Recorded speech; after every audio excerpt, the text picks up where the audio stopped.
ख़बर शामिल कंदासीं। नवाब शाह मां ब्यूरो चीफ तालिब हुसैन रिंद जे रिपोर्ट मुताबिक़ स्टेटा मुलाज़िमनि शहीद बेनज़ीराबाद पंहिंजे जाइज़ मुतालिबा मंज़ूर न थियण ख़िलाफ़ नवाब शाह प्रेस क्लब अॻियां सरापा एहतजाज।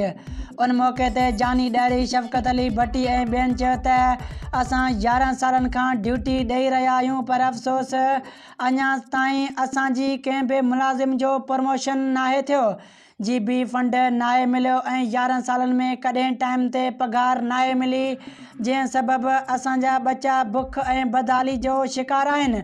उन्हनि चयो त असां तक़रीबन डिग्री होल्डर आहियूं, पर उन बावजूदि सूतीली मां वारो सलूक कयो पियो वञे।